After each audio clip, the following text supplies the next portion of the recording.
Fala pessoal, o C não entra em campo. Eu discordo dessa frase. O C não entra na estatística, mas o C entra em campo sim. E é justamente pelo C que eu vim falar sobre os dois jogos da quarta-feira envolvendo a dupla Grenal. O Internacional contra o Vitória em Salvador, o Grêmio dentro de casa em Porto Alegre contra o Fluminense de Abel Braga.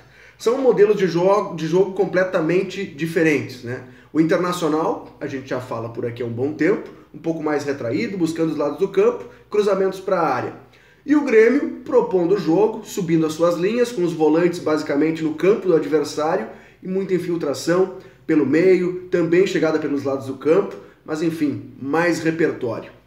E aí é claro que o torcedor do Inter acaba ficando na bronca. Eu não estou aqui para pegar no pé de ninguém, criticar o Internacional ou bajular o Grêmio.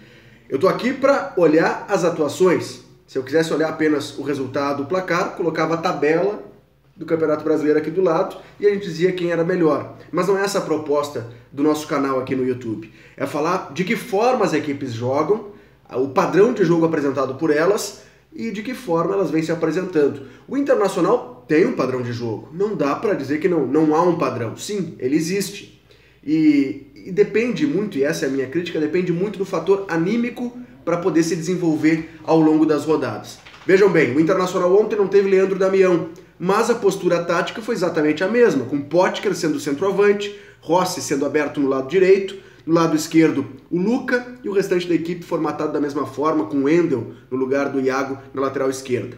Mas o Internacional segue com aquele velho problema de produzir pelo meio campo. Porque tem os volantes, e a gente já fez essa avaliação aqui, volantes de contenção física, de contenção de bola, de vigor físico e muito pouco de troca de passes, né, de infiltração. Então, Edenilson, Patrick e Dourado, não que sejam maus jogadores, eles não são jogadores produtivos com aproximação, com troca de passes. Sendo assim, o jogador que mais trocou passes no time do Internacional, e convenhamos, o jogador que talvez tenha sido o melhor em campo, foi Zeca.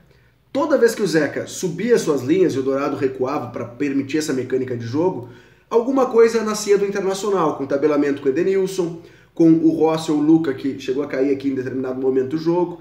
E assim o Internacional, por exemplo, abriu o placar num cruzamento do Zeca em curva, que o Patrick apareceu no outro lado da área para finalizar, e um belo gol de perna esquerda. E depois um cruzamento do Luca também pelo lado direito, em que o zagueiro do Vitória acabou arrematando contra. Mas o futebol, e aí entra a minha opinião, é um jogo de detalhes. O que minimiza esses detalhes? É um padrão de jogo, um modelo de jogo com repertório, para que você minimize o detalhe contra si.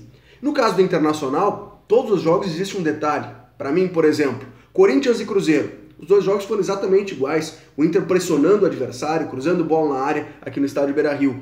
O grande detalhe foi que no Cruzeiro ninguém falhou defensivamente. No Corinthians houve a falha do Mantuan.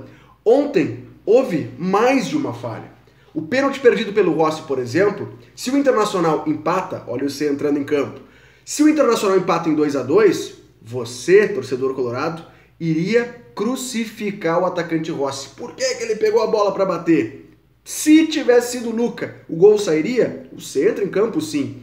E aí entra a minha proposta maior. No segundo tempo, o Inter recuou, baixou suas linhas, mérito também do Vitória, que soube ir para cima do Internacional e fechar um pouco mais na defesa, não dando espaço para que o Inter usasse os lados do campo, que é por ali que o Inter joga, e o Vitória foi melhor, amplamente superior ao Inter no segundo tempo.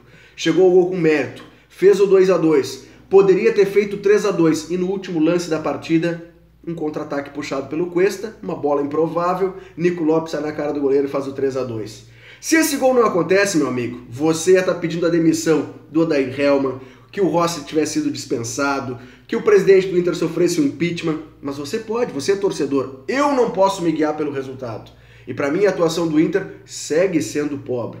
Não que o Inter jogue mal. Pelo elenco que ele tem, o resultado está magnífico. O Inter está no topo da tabela de classificação. Mas o que eu cobro do Internacional é uma variação maior do seu setor ofensivo, que não seja exclusivamente dependente dos lados do campo para atacar, ou de lançamentos, como nesse que surgiu o gol da Vitória contra o Vitória da Bahia. Do lado do Grêmio é uma situação completamente diferente, por isso não dá pra gente avaliar somente o resultado. 0-0 em casa com o Fluminense é péssimo. O Fluminense veio a Porto Alegre com uma linha de 3 zagueiros, dois alas muito baixos, os dois volantes posicionados, os dois meias fazendo facão em direção ao Pedro, centroavante, que é uma grata surpresa da equipe carioca. Ou seja, mais uma equipe que veio a Porto Alegre e se fechou.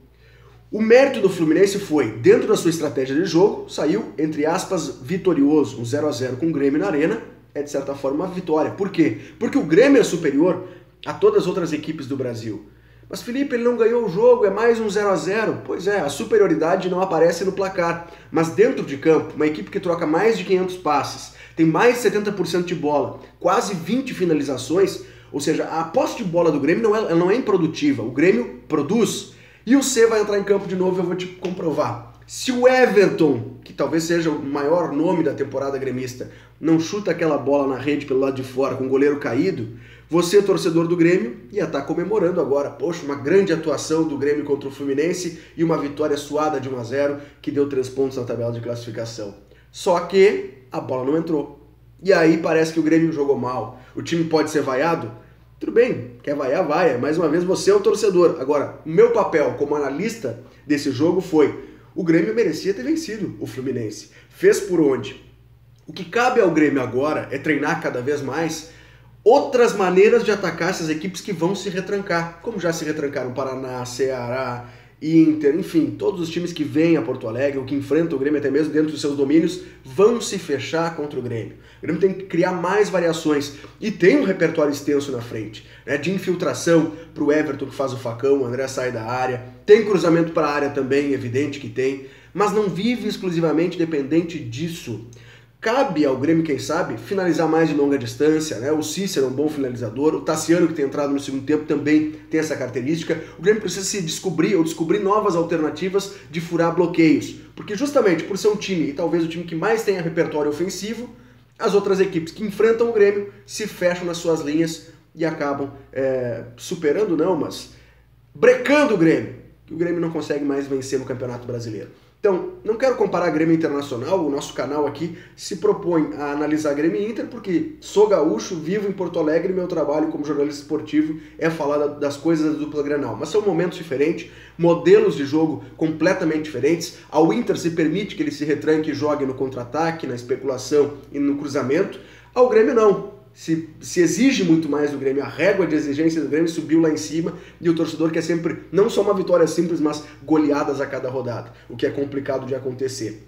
Tá, gente? Mas esse é o meu recado de hoje. O C entra em campo, ele não entra na estatística e na tabela de classificação, mas o C resolve porque o futebol é um jogo de detalhes. O papel do treinador e dos jogadores é minimizar esses detalhes, mecanizando, criando um padrão de jogo e mais repertório ofensivo. Um abraço.